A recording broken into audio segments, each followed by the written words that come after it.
कुंडमळा पूल कोसळलेला आहे, तिथली ही दृश्य आपण पाहतोय, एक्सक्लुझिव्ह दृश्य साम टीव्हीच्या स्क्रीनवर तुम्हाला पाहायला मिळतात। आणि साहजिकच आज रविवार आहे, रविवार असल्यामुळे पर्यटक हे पर्यटन स्थळी जात असतात, त्या ठिकाणी मजा मस्ती करत असतात। मात्र काही वेळेला त्यांची ही मजा मस्ती त्यांच्या जीवावर कशी बेतते त्याचं हे ज्वलंत उदाहरण या पडलेल्या पुलाच्या माध्यमातून आपल्याला पाहायला मिळत आहे। तर एकीकडे मजा मस्ती करणारे हे पर्यटक, तर दुसरीकडे पडलेला हा पूल या फोटोच्या माध्यमातून पाहायला मिळतोय। हा पूल अतिशय मधोमध तुटलेला आहे आणि त्यामुळे या पुलावर उपस्थित असलेले 30 ते 35 पर्यटक हे त्या ठिकाणी नदीमध्ये पडलेत आणि नदीमध्ये वाहून गेल्याची माहिती मिळते। त्यापैकी काही जणांना वाचवण्यात यश येतंय। तिथले जे स्थानिक नागरिक आहेत त्यांनी या ठिकाणी या पर्यटकांना वाचवण्याचा प्रयत्न केलेला आहे। साधारण किती पर्यटकांना बाहेर काढण्यास यश आलेलं आहे याची माहिती तुर्तास मिळू शकलेली नाहीये। मात्र या दृश्यांच्या माध्यमातून आपण पाहू शकतो स्थानिकांनी लगेचच धावपळ करत इथल्या जखमींना बाहेर काढलेलं आहे। साधारण किती लोक जखमी झालेले आहेत, काही जीवितहानी झालेली आहे का याचा देखील शोध घेण्याचा प्रयत्न साम टीव्ही करताय। तर आपण पाहू शकतो, पुन्हा एकदा वळूयात आपले प्रतिनिधी सागर यांच्याकडे। सागर, या दृश्यांच्या माध्यमातून पाहायला मिळते की स्थानिक मदत करतायत, काही माहिती समोर येऊ शकलेली आहे, किती जखमींना बाहेर काढण्यात आलेलं आहे, काही जीवितहानी झालेली आहे का? नक्की प्राची, आता पोलीस प्रशासनाशी बोलणं सुरू आहे। पोलीस प्रशासनाच्या काही टीम ज्या आहेत त्या रवाना झालेल्या आहेत आणि याच परिसरामध्ये लोकांनी गर्दी करू नये, लोकांनी जे रेस्क्यू करण्यासाठी जाणाऱ्या गाड्या आहेत त्यांच्यासाठी रस्ता सोडावा असं आवाहन जे आहे ते पुणे पोलीस, ग्रामीण पोलिसांकडून करण्यात येत आहे। त्यामुळे रेस्क्यूसाठी कुठलाही अडथळा येऊ नये। आपण जर पाहिलं तर 2 ते 3 दिवस पुणे जिल्ह्यामध्ये जोरदार पाऊस सुरू आहे। इंद्रायणी नदीलाही पाणी पातळी जी आहे ती वाढलेली आपल्याला पाहायला मिळते। आता पर्यटक नेमकं त्या पुलावरती किती गेलेले होते याचा अंदाज अजूनही आलेला नाहीये। जर आपण बघितलं तर जे प्रत्यक्षदर्शी आहे त्यांच्या म्हणण्यानुसार 30 ते 35 पर्यटक जे आहेत ते वाहून गेलेले आहेत, काहींना लागलेलं आहे, काहींना वाचवण्यामध्ये यश आलेलं आहे। पूर्ण कातळ अशी खडकाळ हा कुंडमळा परिसर आहे आणि याच परिसरामध्ये ही सगळी घटना जी आहे ती घडलेली आहे आणि त्यामुळे आता कुणी जर लागलेलं असेल, खडकावर पडलेलं असेल तर त्यांना वाचवण्यामध्ये किंवा जे वाहून गेले नाही त्यांना वाचवण्यामध्ये खरंच यश आलंय का हे पाहणं महत्वाचं आहे। स्थानिकांच्या मदतीने ही सगळी घटना जी आहे ती त्यांना मदत करण्याचं काम सुरू आहे। 30 ते 35 लोक गेल्याची माहिती जी आहे ती आता समोर येते। नक्कीच आताचा जो आकडा आहे तो आहे 30 ते 35। सागर, आपण पाहतो प्रत्येक पावसाळ्यामध्ये पर्यटन स्थळी असे पूल पडत असतात, त्यानंतर ऑडिट करण्याचे आदेश दिले जातात। या पुलाच्या ऑडिट संदर्भात काही माहिती मिळू शकली आहे? या पुलाचं ऑडिट करण्यात आलं होतं का? पावसाळ्याच्या पार्श्वभूमीवर पर्यटक या ठिकाणी येतील या हिशोबाने काही काळजी घेण्यात आली होती का सुरुवातीला?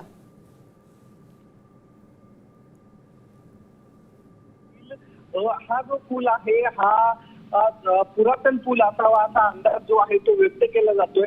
मात्र आपण जर पाहिलं तर त्या पुलाचे पिलर जे आहेत ते नवीन बांधकामाचे वाटतायत। मात्र ज्यावरती ते लोखंडी पूल जो वाटतोय तो लोखंड जुनं झालेला असावं किंवा गरजलेला असावा असा अंदाज या फोटोवरून तरी येतोय। त्यामुळं हा पूल जास्त वजन पेलू शकला नाही आणि त्यानंतर जास्त पर्यटक या पुलावरून जात असताना हा पूल कोसळला आणि ही घटना घडलेली आहे। नेमकं ऑडिट झालं नाही याबाबत अजूनही कुठली माहिती जी आहे ती समोर आलेली नाहीये।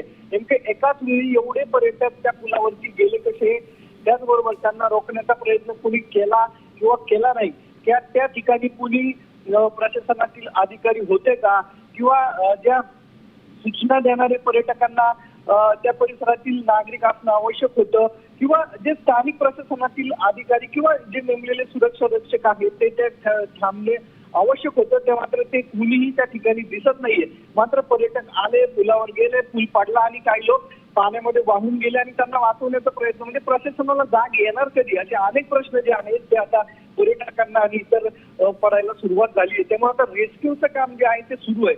अधिकृत माहिती जी आहे ती पुणे पोलिसांनाही अजून मिळाली नाही। त्यानंतर माहिती मिळाल्यानंतर रेस्क्यू करण्यासाठी प्रयत्न होईल। नेमकं यामध्ये किती महिला होत्या, किती पुरुष होते, किती मुलं होते आणि हे कुठून आलेले होते, कारण काय शनिवार रविवारी सुट्ट्या आल्यानंतर हे सर्व पर्यटक पुणे शहर आणि पुणे जिल्ह्याच्या परिसरामध्ये असणाऱ्या धबधबा किंवा इतर ठिकाणी फिरण्यासाठी जात असतात। त्याच पद्धतीने हे लोक जे आहेत ते कुंडमळा परिसरामध्ये आज सहलीसाठी गेले असतील आणि ही घटना घडली। प्राची, नक्कीच सागर, या पुलाविषयी जर बोलायचं म्हटलं तर हा पूल हवा तेवढा मोठा दिसत नाहीये, मात्र तरी तुम्ही सांगत आहात की 30 ते 35 लोक या पुलावरती उभे होते. साधारण या पुलाची क्षमता किती होती आणि क्षमतेपेक्षा जास्त पर्यटक या पुलावर असल्याची काही माहिती मिळते का? नक्कीच आपण जर बघितलं तर या पुलावरती 100 ते 150 लोक असण्याची शक्यता वर्तवण्यात येते, कारण की हा जाणारा येणारा पूल आहे या रस्त्यापासून तर पलीकडे, आणि एकाच वेळी ही सगळी गर्दी झाली असणार आहे, कारण दुपारची वेळ आता जर बघितलं आपण तर 2:30 ते 3च्या दरम्यान ही घटना घडलेली असावी, 2 ते 2:30च्या दरम्यान.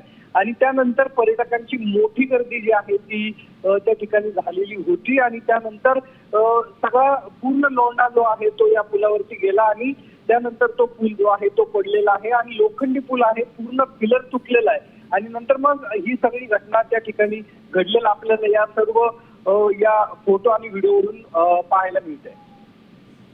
सागर, या क्षणाला काय अपडेट समोर येते? एनडीआरएफची टीम या ठिकाणी रवाना झाली आहे का? प्रशासकीय अधिकाऱ्यांकडून काही माहिती मिळू शकली आहे का? नक्की पुणे पोलीस असेल किंवा जे बचाव कार्य करणारी टीम आहे त्या ठिकाणी दाखल झालेल्या आहेत, आणि त्यांच्याकडून सध्या शिवदुर्ग प्रतिष्ठान जे आहे फाउंडेशन त्यांच्या वतीनं बचाव कार्याचं काम जे आहे ते सध्या सुरू आहे त्या ठिकाणी.